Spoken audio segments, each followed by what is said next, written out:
Okay, let's start with a word of prayer, and I'll lead us in prayer. Heavenly Father, we thank you for this opportunity to meet again as a class, and we thank you for the new ideas, the new concepts you have been teaching us about mentoring. We thank you, Lord, for the blessing of being able to come alongside another person and encourage them in their walk with you. And also what we're going to do now is share the screen, and then we're going to go through the requirements for this week. Then I'm going to give you an opportunity to ask any questions, especially about the major project. I am going to go to the syllabus and just have us go over again the requirements of the major project. And then the last thing I'll do is the PowerPoint presentation. I don't have it in the course yet, but when we're done, I'm going to put in the PowerPoint presentation so you can review it again for yourself. So at this time, let me share my screen.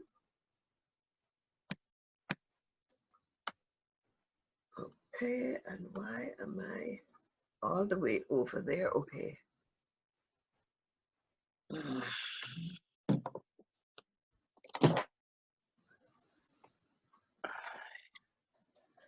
Oh no, I'm doing the wrong thing. I'm going to the PowerPoint because that's what I usually do. But I don't want to go to the PowerPoint. I want to go to, okay. I want to go to the course first. So I'll go to Poppy.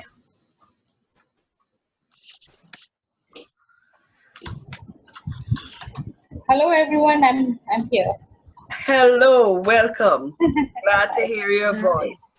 I got in and I just went out and then came back in. Yes, I knew you were in because I saw the indication. Okay, I'm sharing my screen. Okay. We are going to the course to look at the requirements for this week.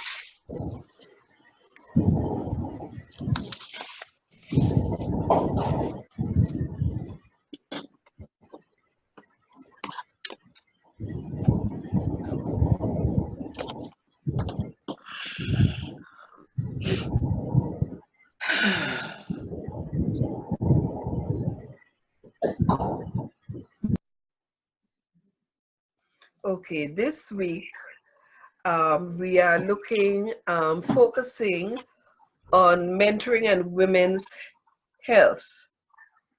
I need some help. Okay, and we're looking at some specific research in terms of mentoring adolescents with juvenile diabetes, and we will see the effect of mentoring on youth physical activity.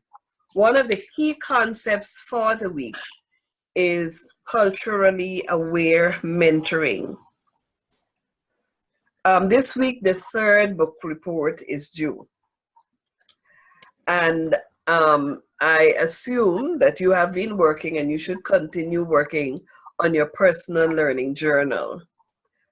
Okay. Any questions on that before we go to the specific discussions? Okay, the first discussion is on culturally aware mentoring. I'm putting it up. There is a YouTube video, and you're going to find this very enlightening. It's a video on mentor training to improve diversity in science. And this is in the context of education. A conversation on culturally aware mentoring. And then you will watch the video, for the YouTube video, and then you will read the article promoting youth physical activity and health career awareness in an African American faith community. And it's found in the International Public Health Journal, and you should be able to access it from within the library.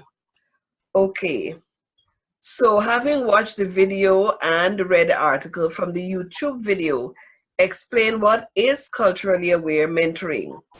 Apply this to the reading. How was culturally aware mentoring built into this program and with what results? On a basic knowledge level, we would say yes, that if we are going to be effective in the mentoring process, we need to be aware of the culture of the recipients of mentoring. But to look at it as shown in research is to show how important that awareness has to be when we do mentoring. Okay? Questions or comments? I know you haven't had a chance to look at the video yet, but just to show you what is required of you for the week. The second video and reading also focuses on culturally aware mentoring, and it's called Resources to Enhance Culturally Aware Mentoring. Again, you look at the video, it's called Mentor Training to Improve Diversity in Science. These videos are done in the context of an education of a university that is deliberately committed to making sure that there's a diverse student population in science. That's the background. So you look at that video, and then you read McLeish and Redshaw's article. It's called Peer Support During Pregnancy and Early Parenthood, a qualitative study of models and perceptions. Using the information from the video, identify 3 resources to enhance culturally aware mentoring. Give examples from the article of how these resources were applied in the peer support of pregnant women and early parenthood. Okay. I'm going to ask you both, Tara and Kavita, to try to keep to the deadline for the getting into the discussion and posting. Okay, the third discussion is an ungraded discussion. And I've put that in because I want you to start thinking about your research, your major paper. So I'm asking you to start thinking back through the course. We're already 6 weeks into the course. Time flies when you're having fun. Think back over the activities, the readings, the discussions, the reflections. And I was just looking at that and thinking that might not be a fair question. I'm sure you have more than one thing. But I said, what is the one thing that gives you a sense of hope as you consider being a mentor to other women? What have you learned about the process of mentoring that you would now apply to a program for mentoring women? So I'm not going to grade that, that discussion, but the idea behind it is to get you to start thinking about the major topic that you will be addressing in terms of the program that you will be developing. So if there is no question, I want to go now to the syllabus and to review with you the, yes, go ahead. I just wanted to ask when our paper is due, because there is a possibility of me actually traveling to the US in the first week of December. So I'm just wondering how I can kind of make best use of the next few weeks. Usually your paper is due at the end of the course. Okay. And so, yes, it's always due at the end, so you have time. Okay, and that is, what's the date? I'm so sorry, is it end of December or? I think it's December 17th, but I can look at the course. I'm going to go to the course syllabus. So let me go to info and pull up the course syllabus.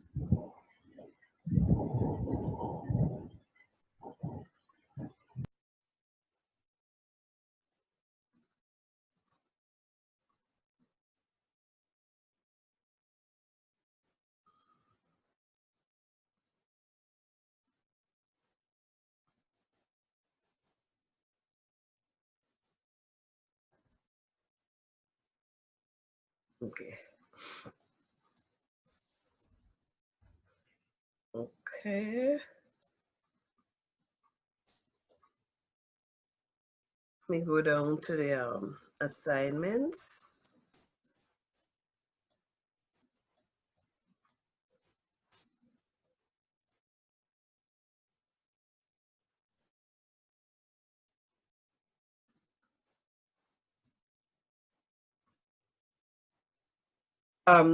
Actually, there are two of them. First of all, there's the position paper.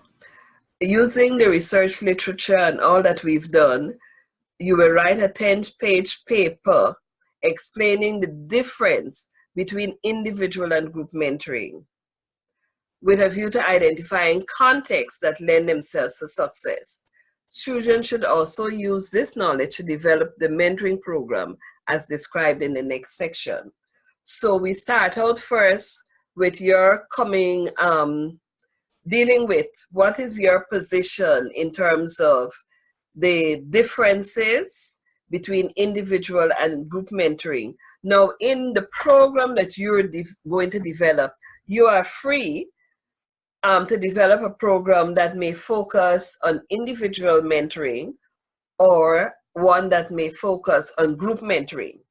But of course, prior to doing that, I want to be clear that you understand what are the differences between individual and group mentoring. And in understanding that, when you develop your program, I want you to be able to, if you were to be questioned, to defend whether you choose to do an individually focused program or a mentoring program that is focused on a group. You're free to do either one of them. Any questions on that position paper? The date is the 16th of December, the due date for everything. Any questions? Final submission. Oh, okay. So I may need to talk to you about that because I may be wanting at least a little bit more time to finish because I'll be coming back on the 16th. So Okay, how long are you going to be here for? I'm going to be there for 2 weeks from the 2nd to the actually 15th of December and 16th I come back home. Okay, all right, we could discuss that. And you could speak to the registrar too. You and I could discuss that, but I'm sure that we can work out a situation. That should not be a problem. Okay. Tara, any questions, observations from you? No, I see. I want to be clear on one thing. It says that the individual project is due also on the 16th. So both of them are due on the same day. Yes. So of course, if we're making it that is the last day of the course, but the idea is that you will manage your time, and I would recommend that you do this before you do this, because this is the introduction, the lead into the project, right? Okay. I understand. Okay. Okay, so this is what you will do. You will develop a mentoring program for women/girls, wherein you identify the context and the purpose of the program. We know that that's important, context, purpose. Then you want to identify the content of the proposed program. Now, as we've seen from the various discussions and the readings that we have looked at, mentoring doesn't happen out of thin air. There is a content component to mentoring. Yes, our goal may, for example, the goal of the mentoring program may be improving women and girls' self-esteem. That's a goal. But in getting towards that goal, there are a variety of content that you may use to get you to that goal, so that mentoring is not content free. There's a content to it, and we want you to identify the content around which you will focus your goal, okay? Then identify the approaches to to be used by the program. Approaches, there we're talking about methods. Again, we recognize that there is no one best method. Last week we discussed that. There's no one best method by which we do mentoring. By now we recognize that there needs to be an awareness of culture. There also needs to be an awareness of the person or persons whom you're mentoring, their makeup, their interests, their idiosyncrasies, etc. You need to, when you develop a program, you need to be aware of those things.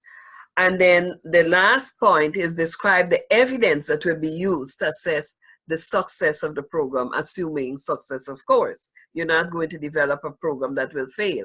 But these are important components for any program.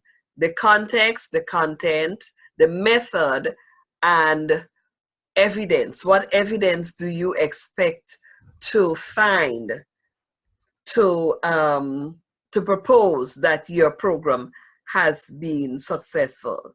Note, you will be graded on whether or not you included at least one quote from each of the required texts in your individual project and demonstrated that you access and utilize BGU's library online. Questions, comments on the individual project?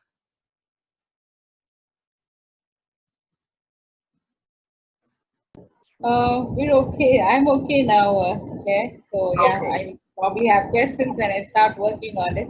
But yeah. Yes, okay. Tara, do you have any questions? No, I don't think so. I think I understand it. Okay, good. All right, so I will now take you to the PowerPoint presentation for today. So I'll keep sharing my screen. I need to come out of Populi. As I said, it's not yet in the course, but I'm going to, okay. I'm going to put it in at the end of the, oh, I need to move up. All right, good. Okay, let me go to the PowerPoint presentation.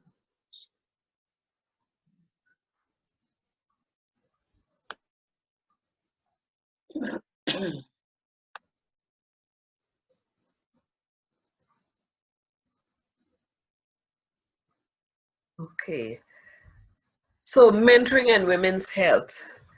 This area of women's health is an ongoing concern and has been addressed over and over in research programs, etc. Let me,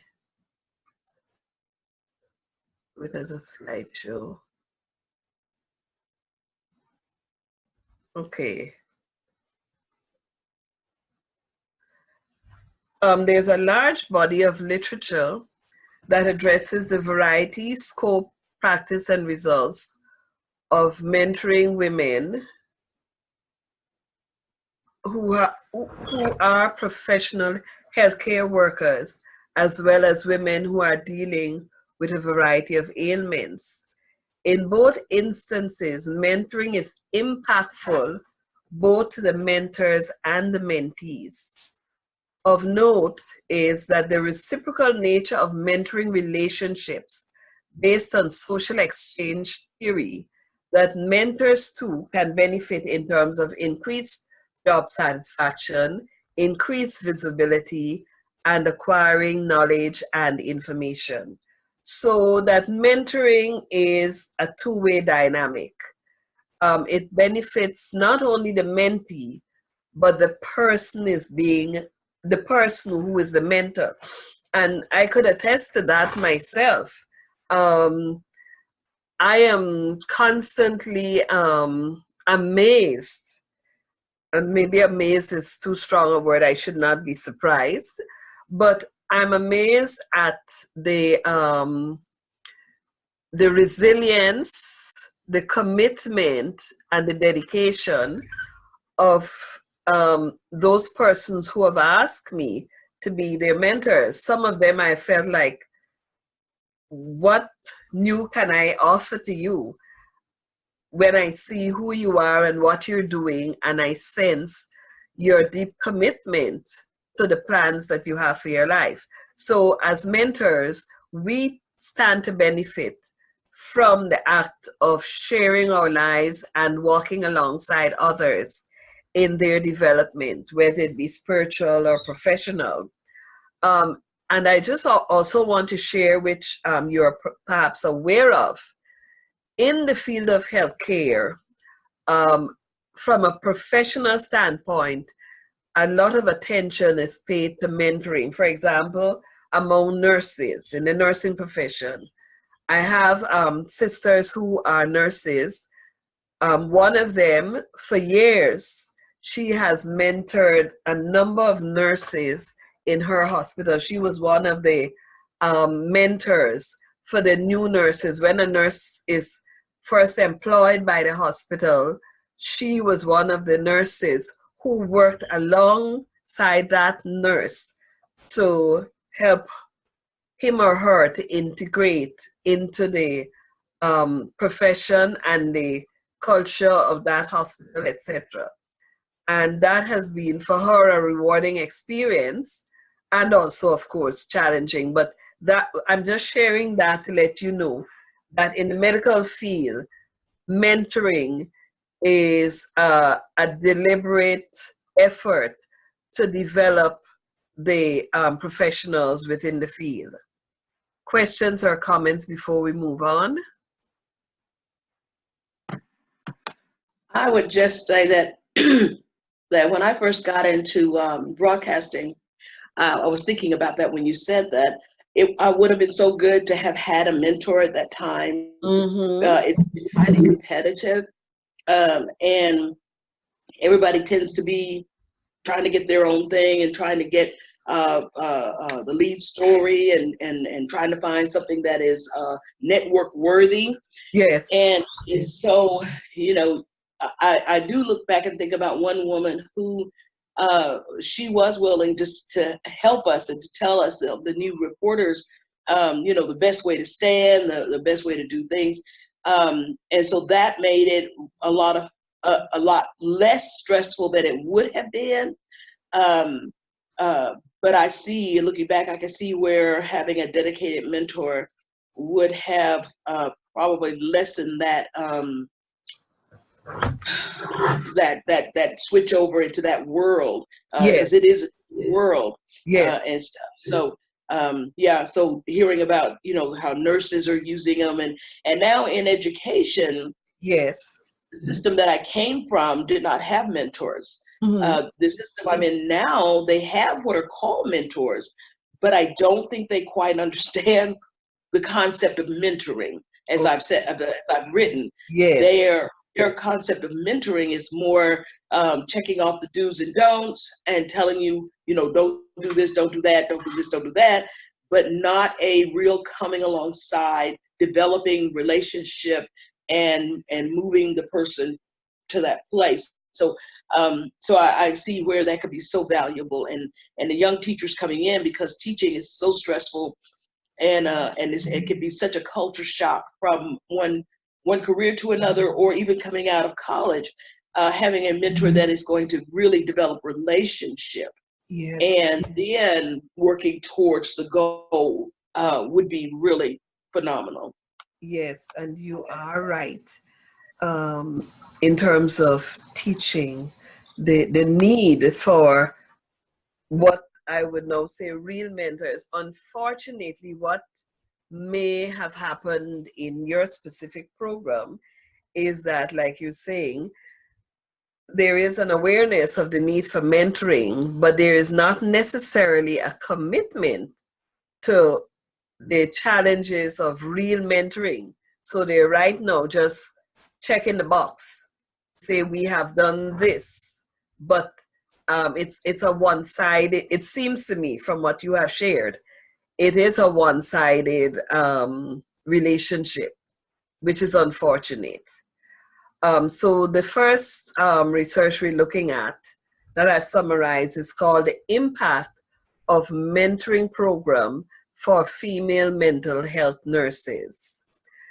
The purpose, the challenging perceptions, it was a 12-month multifaceted career development and mentoring program. It was specifically designed to aid female mental health participants in their attempt to break the glass ceiling, which can be apparent within senior levels of the United Kingdom National Health Service. The method of the study, there were 27 female mental health nurses who experienced the program, and then there were 27 who were a comparison group. So what they were doing was to compare the results of the program in terms of the benefits to those who were mentored compared to whatever benefits may or may not have occurred to those who were not mentored as such. The benefits of formal programming, formal mentoring, and we are aware of this, so for us, this may just be a review. It's particularly effective when addressing issues of diversity. It provides women and minority with access to mentors, because women and minority do not have generally equal access to mentors. And so when you have a formal mentoring program, as this was, it does provide these people who are at a disadvantage the opportunity to have access to mentors. It's likely to sanctify cross-gender mentoring relationships and to negate the potential damaging sexual innuendos and rumors. One of the challenges of doing cross-mentoring is just that. But when you have a formal program where both male and female are participants, then you are able to do cross-mentoring without necessarily doing damage to people's person, or have people suggesting that the relationship is other than what it is, a professional mentoring relationship. More diversity may be obtained in formal as opposed to informal mentoring relationships. And what that means is that when you have a formal program, then the women and minorities are better able to access a mentor. In the informal setting, then the people who are able to access mentors are the people who are already at an advantage, who know the profession, who know the culture, who know the field, and are able to access people, or people offer themselves as mentors to such persons. So that is yet another reason why you need to have a formal program.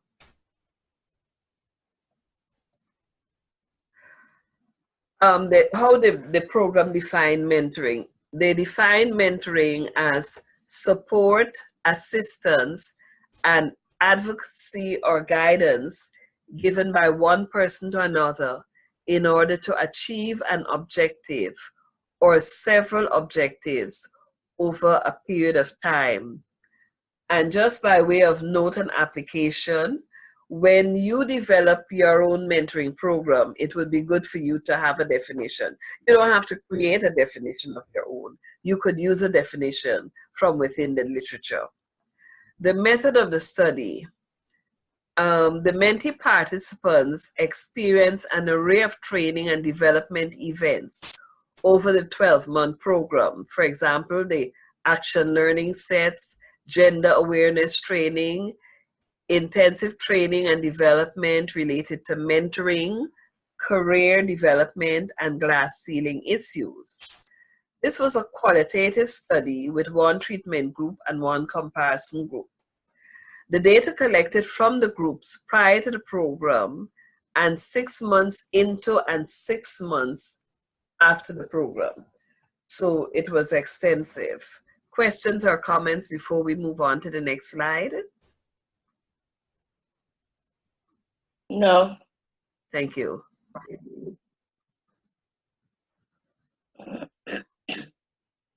Okay, the results of the study.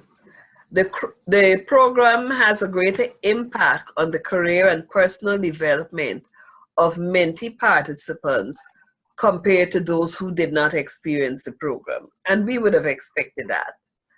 Considerably more Menti participants, that is 15, secured a promotion over the course of study than members of the comparison group. So one of the clear benefits of this program, this professional program, is that those who participated were able to secure promotions. And that is important because one of the outcomes of professional mentoring is to be able to encourage and empower individuals so that they could grow in their professional life. And one measure of growth in your professional life is when you receive a promotion. Mentees reported experiencing personal development outcomes, including increased self-confidence and increased satisfaction with their ability to deliver quality patient care, in direct contrast to members of the comparison group. So the benefits of mentoring was not just for the mentee themselves, but in their professional life, they were able to experience improvement in the quality of service that they gave to their patients. Questions, comments? I would just say that, oh, go ahead, Kavita. No, I was just saying you go ahead. that I certainly can see that, because if you are more confident in what you're doing, if you had that opportunity to ask the questions before they become mistakes or whatever, I can see that that would lead to a better opportunity to serve your clients and to move up. Because, like I said, a part of the problem is that when people don't really know what they are expected to do, and maybe they're just not, they're a little nervous, a little scared, and stuff. It makes such a difference to have someone come alongside and say, "Hey, you're doing a great job. No, don't do it this way. This will get you there a little quicker." That really goes a long way. So I would see that would be the definite outcome to serve their clients better and to move up in rank as well. Thank you. I think there is also that sense of, yes, I'm being supported. There's someone to fall back on to. Yes. Kind of. So that the whole sense that somebody understands me and someone is helping me through this, that in itself will boost, the mentee's confidence to kind of go ahead and have that confidence to excel in what she does. So I think definitely mentoring is more than just something that's very technical. It's more I think it does a lot more than just giving you access to information. It is giving you that confidence. I think it keeps coming in most of our reading that it's about getting the confidence, the self-esteem, the boost and the courage to be who you're supposed to be. And so, yeah, definitely, yeah, I agree with what you're saying. Okay, thank you. Some good observations. The next study I've summarized for us to look at is called Leadership in Adolescent Health, Developing the Next Generation of Maternal Child Health Leaders Through Mentorship. A group of Maternal Child Health Bureau Leadership Education in Adolescent Development, some long terms there, training program faculty, and this is in the context of a university and educational setting, developed a pilot mentoring program offered at one of their meetings, the meeting called the Society for Adolescent Health and Medicine. Now, the program matched 10 interdisciplinary adolescent health fellows and junior faculty with senior mentors at other institutions who had expertise in the mentees' content area of study.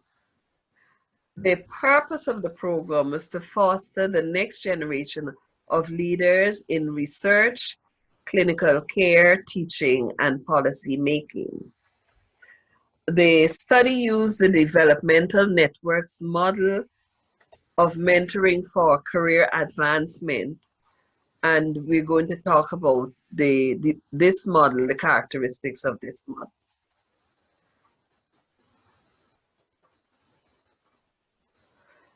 Also, the characteristics of the developmental networks model, it emphasizes the importance of relationships with people who help get work done, help advance one's career, and or provide personal support. So we see there the recognition of the link between what you are able to do and where you are in your life personally. The need always for personal support in order to help people to advance professionally.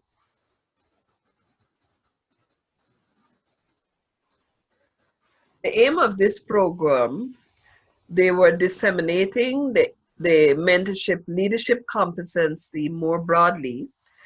They were increasing knowledge about the value of expanding and maintaining developmental networks, providing the opportunity for group-based mentorship sessions.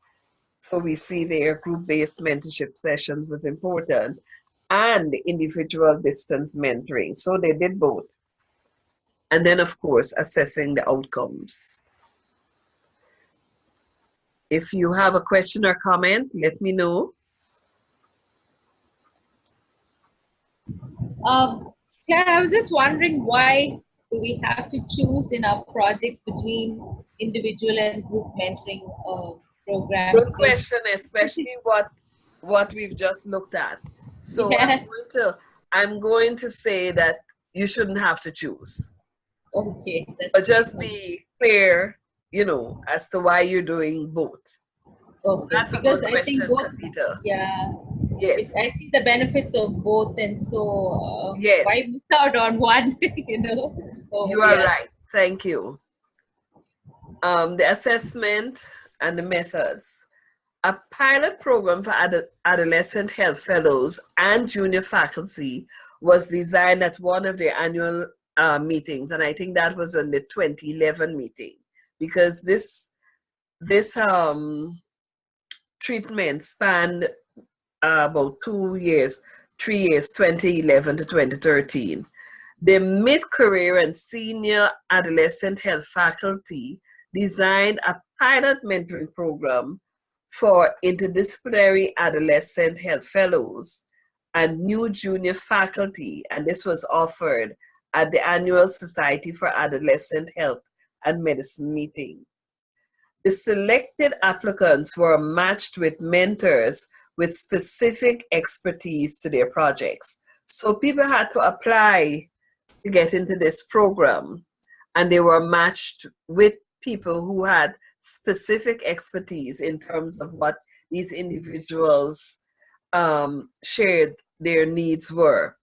The mentees they had to write a concept paper with specific questions regarding their projects, because one of the outcomes of this program is that they had to be able to write a project for which they would apply for funding. The mentors and mentees were sent a brief overview of the program, as well as information on mentoring, and asked to complete an exercise on mapping a developmental network. And then there were mentoring forums that were held. Senior researchers presented on research strategies and mentoring.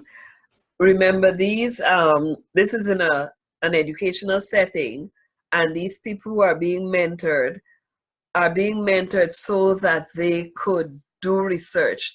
And in addition to, of course, being able to identify the research that they would want to do, they also had to be able to get funding for the research. They had to be able to do grant writing and be successful at that.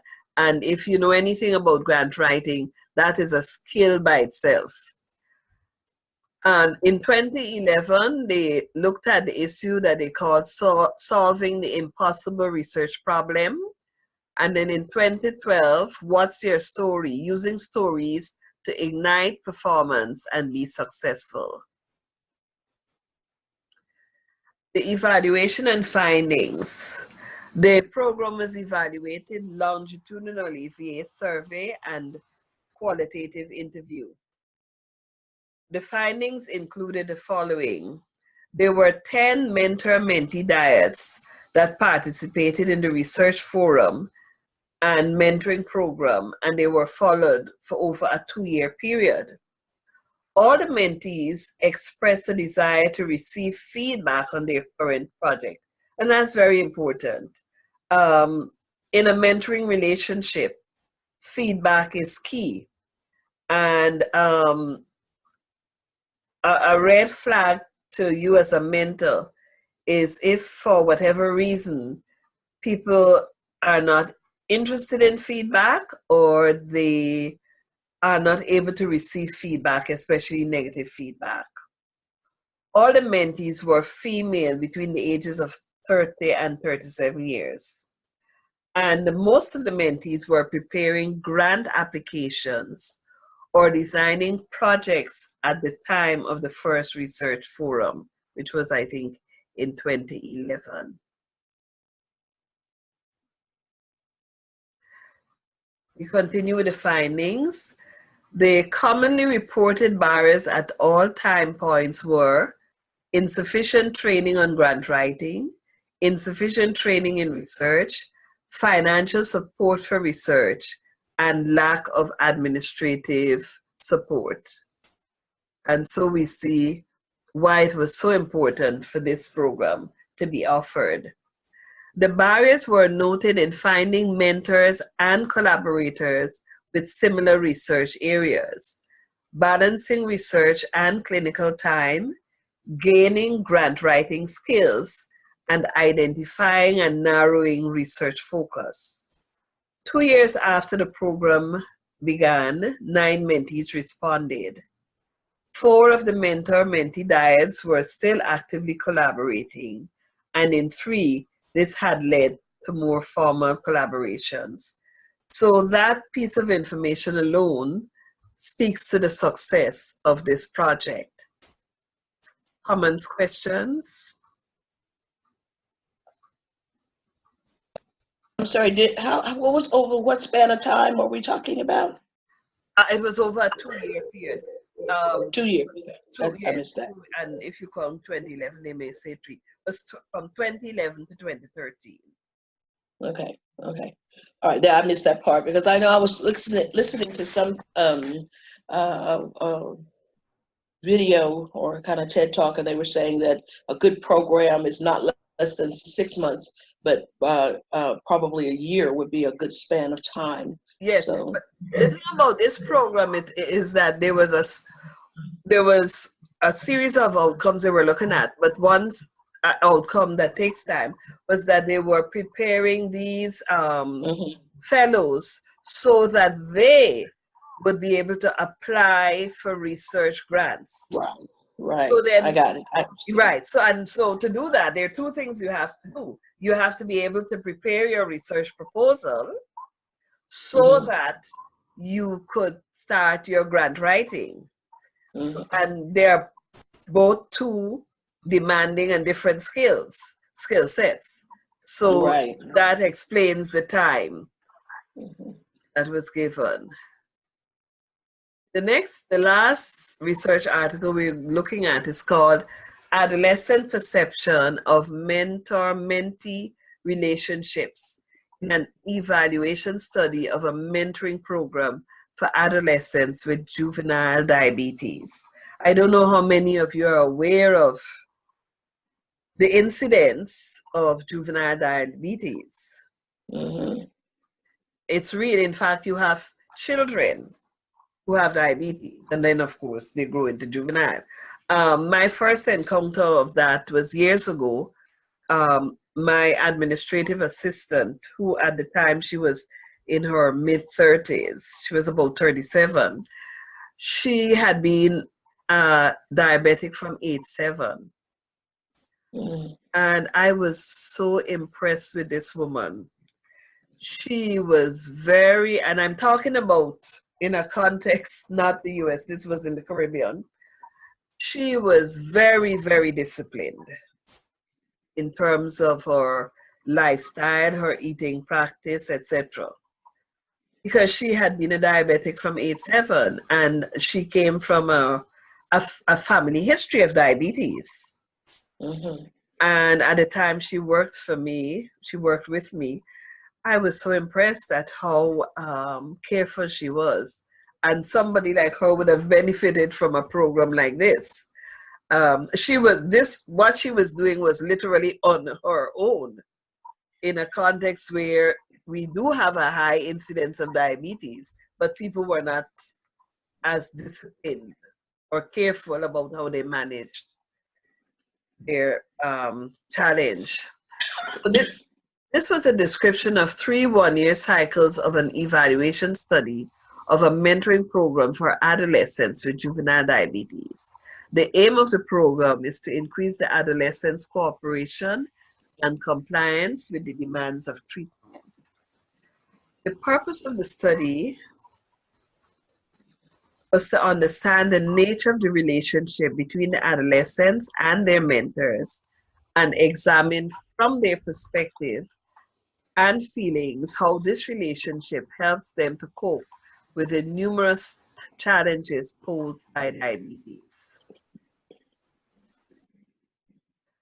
The intervention, the sponsorship for adolescents with diabetes project was by Children's Hospital Los Angeles and implemented in Israel as part of a Jewish Federation Los Angeles Tel Aviv partnership project. The diabetic adolescents were paired with young diabetic adults aged between 20 and 30. The mentees and their mentors met once a week for 2 hours over a 1-year period. In addition to the interpersonal meetings, there were group meetings held once every 2 months and were attended by all the mentees and the mentors.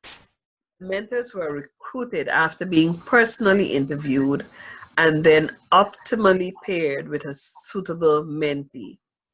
And this is so important.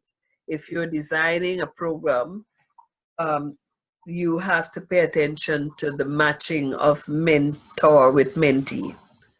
You definitely want to do that. Is there an instrument that would help in that? Because, you know, sometimes you think, oh, this person would be great doing this, and they may be excited, and then in the long run, you find out that, that wasn't good at all. So, I mean, is there an instrument that would help, or should we just maybe create some kind of a questionnaire that would help us to see the personalities of the people we're dealing with? That is a very good question, Taro. And I'm going to give you an answer that you may not like. But I'm sending you to do some work. I am sure that there are instruments out there that you could use. I am thinking of like personality tests.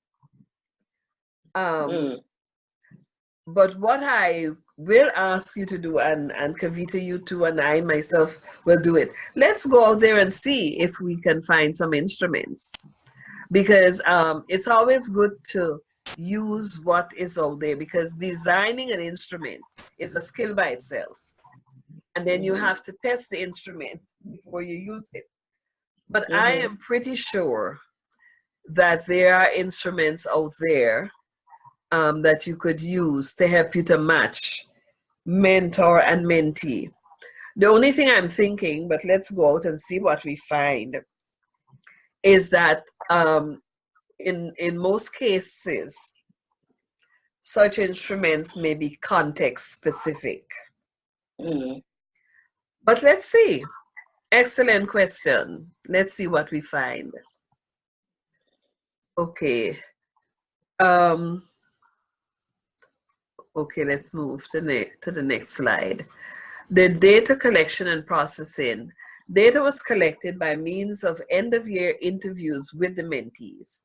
These were semi-structured, in-depth personal interviews. At the conclusion of the project, a personal interview was conducted with each mentee, which lasted between 1 hour and 90 minutes. That's a long interviewing time. Mm-hmm. The data analysis, so they were in-depth interviews, as they said. Data analysis was conducted by the two researchers employing inductive content analysis based on grounded theory method that enables identification and coding of significant subjects and sentences.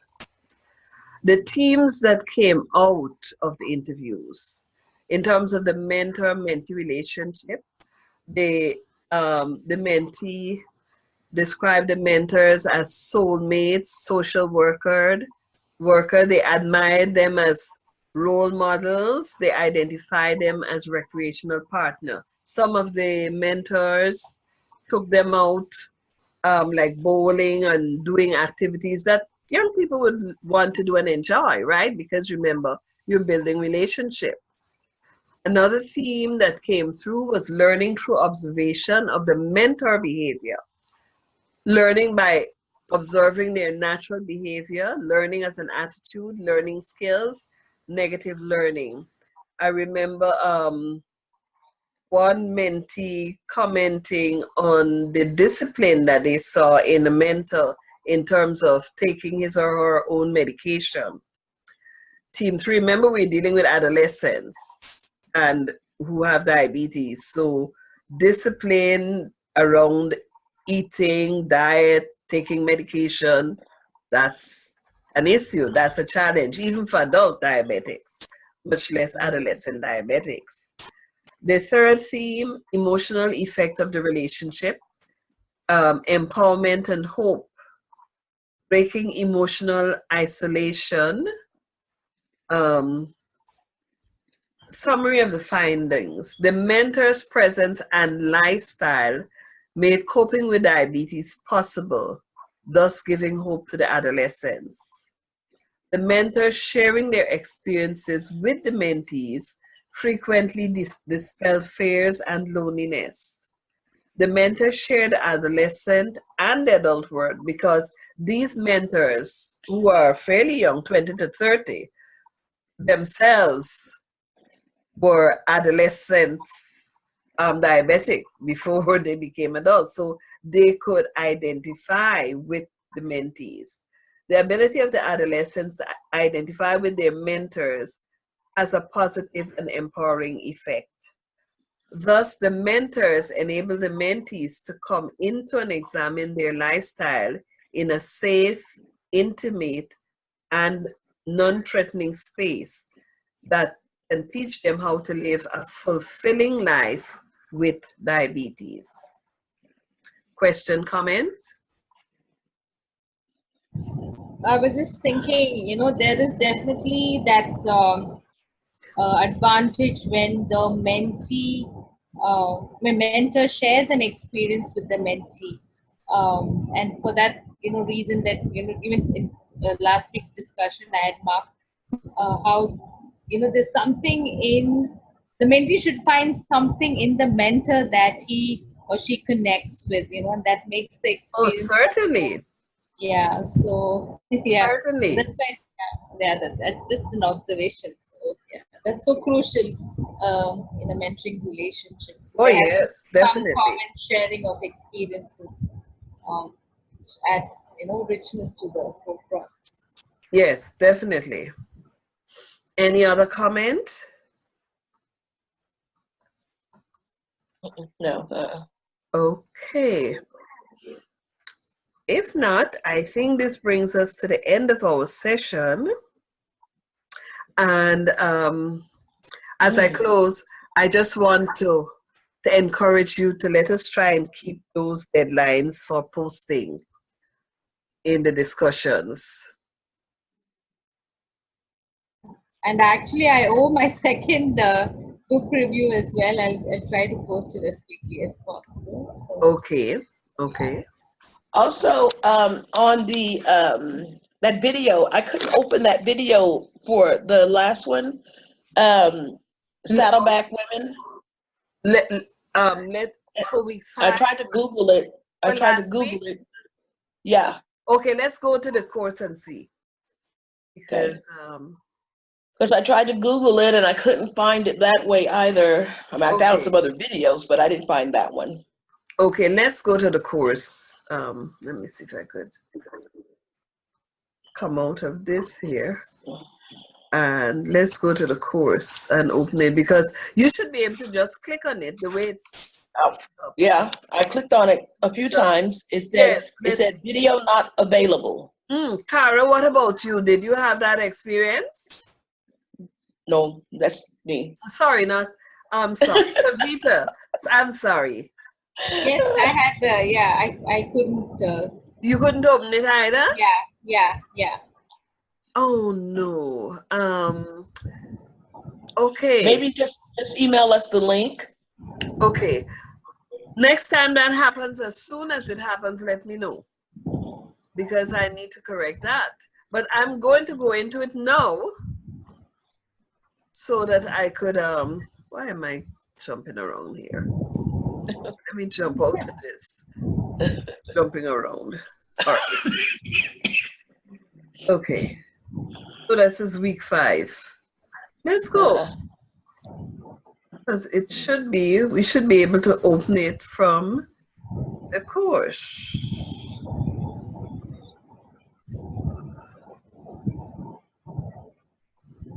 So is it the first or the second one? It's the Saddleback. So I think it's the second one. I think that's week 4. No, I don't think so. I thought it was week 5. I know I couldn't get in it. Let's see. I'm in week 5 here. Okay. Nope, I got that one. No. You got this one. Okay, so it's the second one.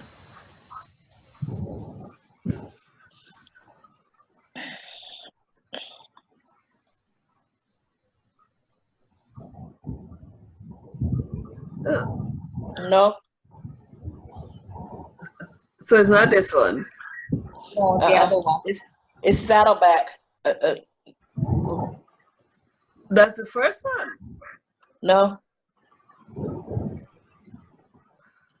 This is week 5, right?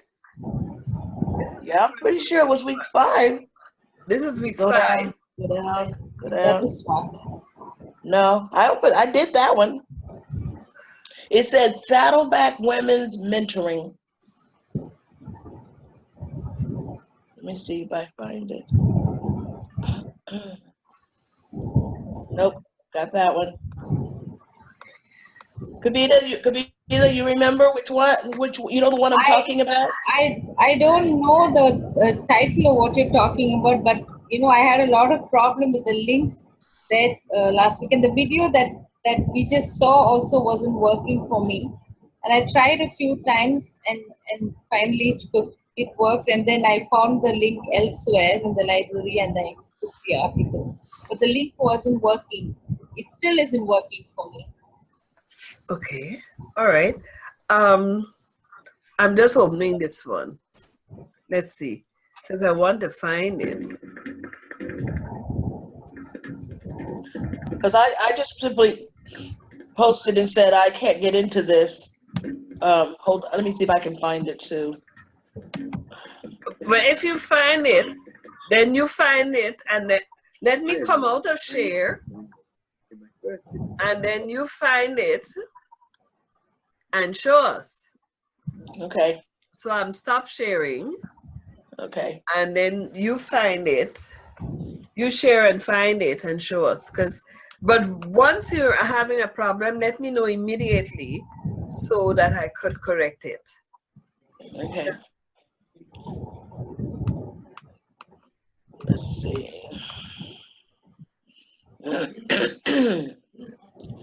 Let's see, where are you?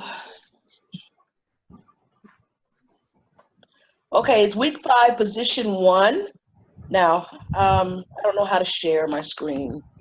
Oh, what you need to do is click on share. It's a green button at the bottom. You should see where you see mute, video, invite, manage participants. You see share. Oh, It's a green button, right? So click on that. All right. So, and then hit share. Okay. And then go to the ETU property. Okay, you're in there. Okay. So when I click, that's what it says. Ah. And this is week 5 position discussion 1. But when I clicked on that, that was something different. It seems. That's what I have. Okay, all right. Week 5, let me see what I have. Is this the same one you have to? I'm just looking at this. 5.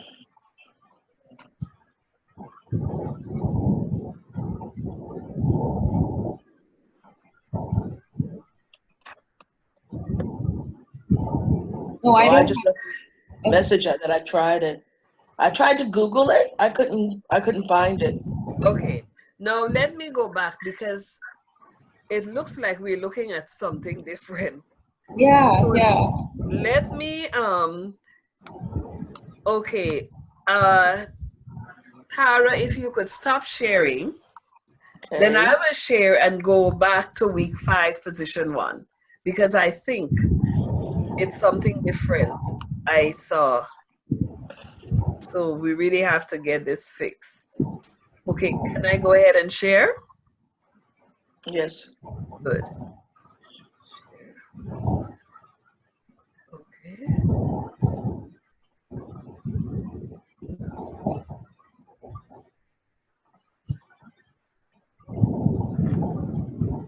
Oh, I came right into that. All right.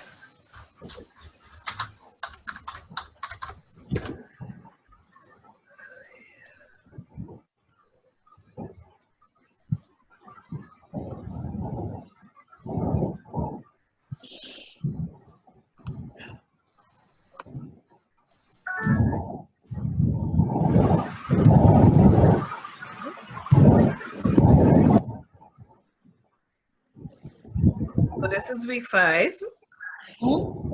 I'm clicking on week 5. Okay, and then I'm going to discussion 1. Yeah, this is how I see it. This is it? Okay. Yeah, that's what I see. I don't know. You see that? Yeah, that one I did. This worked for me. The one below that, what is that picture about? This is just a picture that should just move out. This, you don't have to click on this. Okay. So why am I getting something different? This is what I'm trying to understand. What I'm going to ask you to do, Tara, is I'm going to send an email to Natalia, trying to explain to her the problem, and I'm going to copy you in, and I'm going to have you work with her to see what it is, because what you're seeing is different. Wow. Yeah. What you saw was different. So we have to find out. Because it says here, it has your picture and it says by Claire Henry 3 months ago. But is it the same time? Look what we have here. Week 5, discussion 1, social skills and mentor relationship. Is that what you see here in your week 5? It says it says under the heading mentoring women in professions, emerging theories. That's a different one. Is another what? Yes, that's different. Well, all right then. I won't worry about it. I kept thinking I can't get in here. But but we have to find out why, because this is what all of us should be seeing. Hmm. Well, I mean, I did the other that we're seeing together. Uh-huh. This was the one I didn't do because I couldn't get in, so I was just confused. I mean, I was just wanting to make sure to tell you Yeah. I couldn't get in there. I was just wondering because you responded to everything, I mean, both the discussions, and I That's what responded. I thought. I was wondering what Okay. you were talking about. So, yeah. Yeah, So okay, this is I don't know. this is week 5. Okay, let's. I'm trying. This is a mystery I want to solve. This is week 5 discussion 2. Click on it.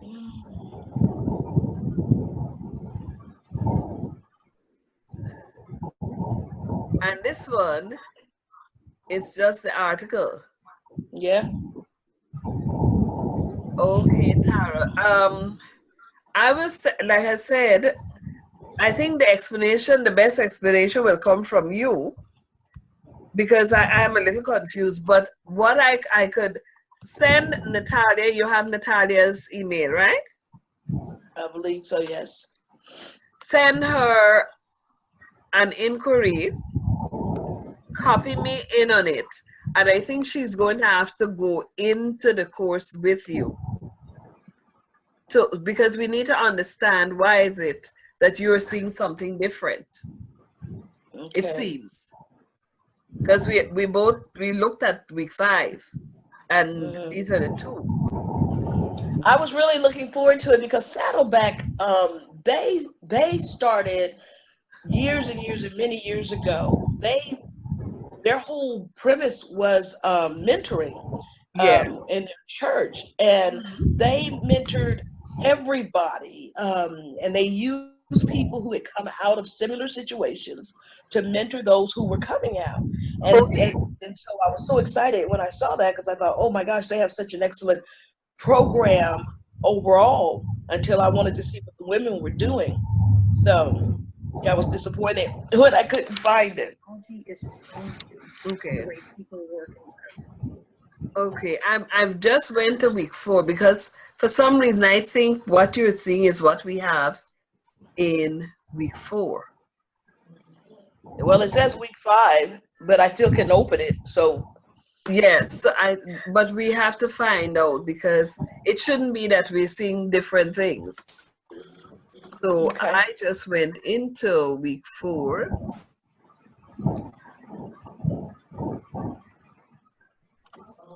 So that's the first one, and then week 4 discussion 2. Right.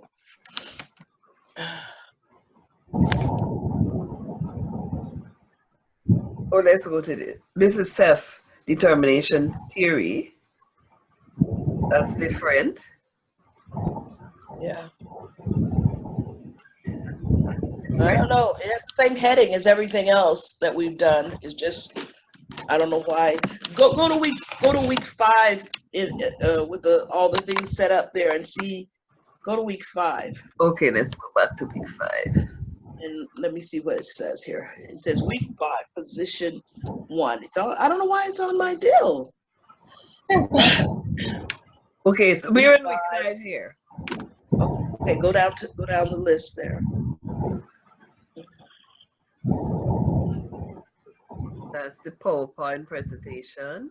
Social skills and mentoring relationship. Go down a little more. You don't have it. I don't know why I have it. Discussion 2, career and psychosocial functions of mentoring. Yeah. So these are the. Okay. Well, I mean, it's okay. I just, I mean, I won't worry about it. I just kept trying to get in there, and I thought, well, shucks. But I still think we need to find out why you have something different. So, yeah. So, like I say, I recommend to you, I'm going to send something to Natalia and say to her that I'm going to let you speak to her directly, so that we could find out why we are looking at something different. It shouldn't be. Okay, so let's so I'm glad. But when you have a problem in terms of the videos, let me know immediately and get in touch with Natalia, because that is one of the things she does with us to make sure that what we've posted is accessible to you as students. Okay? Okay. Good. Thank you, ladies. All right. So have we covered everything now? Kavitha, I want to warn you, Dr. Henry had the cold first. Now it's me, so you be careful. I think it's a cyber flu. Cyber flu. I laugh because when I got it, I had the week that I got it, the Tuesday I was in a meeting sitting next to somebody who got the flu. Wednesday when I called that person, they said they had the flu. And by Friday I had the flu. So I said to myself, that must have been transferred on the flu. But now really I was sitting next to that person in a meeting. So, yep. Cyber flu. Oh boy, God forbid. Yes, we don't want that to happen to you or to anybody. Get well soon, Sarah. Oh yes, because you know what? I just knew that I could not go deal with 8th graders today, feeling like I was feeling. No, not at all. Okay. Okay, take care and have a good week, and we'll be in touch. Yes, thank you. God bless. Bye-bye. Bye.